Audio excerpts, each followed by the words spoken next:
मैं रोहित। मैं बता रहा था, जिसे भी फाइल्स फिशर फिस्टुला की तकलीफ़ हो वो बिना देर किए जल्द से जल्द डॉक्टर को दिखाएं। अच्छे से अच्छे डॉक्टर को दिखाएं, जो कोलोरेक्टल सर्जन हैं उन्हें ही दिखाएं। कोलोरेक्टल सर्जन को दिखाने के बाद आपको फैक्ट बीमारी का पता चलेगा। अगर पाइल्स हो तो तुरंत ही इलाज करा लें। पाइल्स हो पहले पाइल्स ही होती है, पाइल्स होने के बाद वो फीसर हो जाता है। फीसर होने के बाद जब आपने इलाज अच्छे से नहीं कराया तो उसमें इन्फेक्शन होकर वो फिस्टुला बन जाता है। जब फिस्टुला बन जाता है तो फिर क्या बोलूँ मैं, उसकी दर्द बयां नहीं कर सकता मैं आपको। फिस्टुला बहुत ही टेढ़ी बीमारी है। ये एक बारी में तो ठीक होती ही नहीं है। इतनी टेढ़ी बीमारी है, रिकरेंस होना, फुलना चिलना, बहुत तरह का बात है। आप डॉक्टर के यहाँ जाओगे, बहुत सारे पैसे भी लगते हैं सर्जरी के लिए। प्लस आप खुद एक, क्या बताऊँ, डिप्रेशन में रहोगे, ये बीमारी कैसे हुई ना हुई। लेकिन मैं अपना एक्सपीरियंस बताता हूँ। कॉन्स्टिपेशन रहने के कारण पाइल्स बनती है। पाइल्स होने के बाद अगर पाइल्स को आपने ट्रीटमेंट सही ढंग से करा लिया, कॉन्स्टिपेशन नहीं होने दिया, तब फिर तो आपकी दिक्कत ठीक हो जाएगी। अगर कॉन्स्टिपेशन बनी रही तो फिर पाइल्स जो है ना वो फीसर में तब्दील हो जाएगी। फीसर जब आपको हो जाएंगे तो क्रोनिक फीसर अगर हो गए तो अंदर की तरफ कट लग जाती है। अंदर की तरफ कट लग जाने के बाद वो आपको बहुत ज़्यादा पेनफुल होता है। पाइल्स में उतना ज़्यादा आपको पेन नहीं होगा, लेकिन फीसर में बहुत ज़्यादा पेन होता है। पाइल्स में आपको सिर्फ ब्लडिंग होगी, थोड़ी देर के लिए हल्की दर्द होगी, बस उसके बाद आप नॉर्मल हो जाओगे। लेकिन फीसर में जो है ना वो अंदर की तरफ कट लग जाती है, वो उसमें जलन और दर्द बहुत ज़्यादा होता है। ब्लड कम आएगी लेकिन जलन दर्द बहुत ज़्यादा होगा। उसकी अगर सही से इलाज आपने नहीं कराया, कॉन्स्टिपेशन सही नहीं हुई, अगर फीसर का कट सही नहीं हुआ आपका, तो उसमें इन्फेक्शन लग के वो फिस्टुला बन जाता है। फिस्टुला बनने के बाद तो वो पस बनाने लगता है। वो मल्टीप्लाई पस बनाएगा। पस बनाने के बाद वो ट्रैक बनाने लगता है अपने निकलने के लिए। ट्रैक कभी ऊपर की तरफ, कभी नीचे की तरफ, कहीं से कहीं ट्रैक वो बनते ही जाएंगे। ट्रैक आपके फिस्टुला बड़ा हो जाएगा, फिर ऑपरेट में भी बहुत ज़्यादा दिक्कत होगा।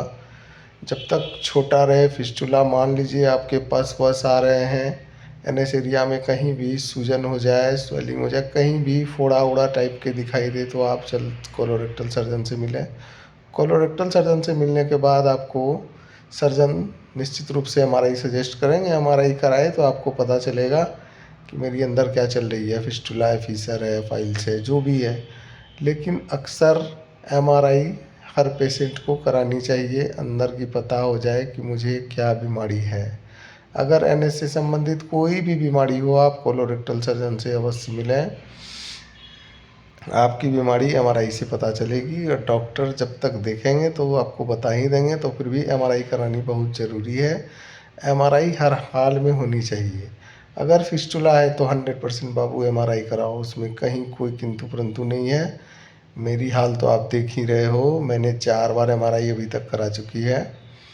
चारों बार मुझे पता चला है कि अगर फिस्टुला है तो कितने ट्रैक हैं, एब्सिस हैं, क्या है। पहली बारी में मुझे 2 ट्रैक मिले थे, एक 2 ट्रैक नीचे की तरफ, एक ट्रैक ऊपर की तरफ जा रहे थे एब्सिस टाइप से। जब दूसरी बारी में मैंने 4 मंथ बाद एमआरआई कराई तो उसमें पता चला कि मेरे ऊपर की तरफ बड़े से एक एब्सिस है, वो पस डिस्चार्ज उससे नहीं हो रहा था। हल्का हल्का मुझे पेन हो रहा था, बैठने में थोड़ा दर्द हो रहा था और जलन टाइप से हो रहा था। तो मैंने सर को बताया कि ऐसा ऐसा प्रॉब्लम है, तो सर ने सजेस्ट किया आप एमआरआई कराओ, उसके बाद ही पता चलेगा क्या दिक्कत है। मेरी सर्जरी के 4 मंथ हो गए थे। 4 मंथ बाद मैंने एमआरआई कराई तो मुझे पता चला कि ये तो रिकरेंस हो गया है एब्सिस। वो ऊपर का ट्रैक जो है वो एब्सिस में तब्दील हो गया है। नीचे का ट्रैक तो भर गया था, वो बंद हो गया था फिस्टुला, लेकिन ऊपर एब्सिस हो रखी थी। तो दोबारा सर्जरी मेरी हुई है। 9/12 को मेरी दोबारा सर्जरी हुई, 9/12/2024 को।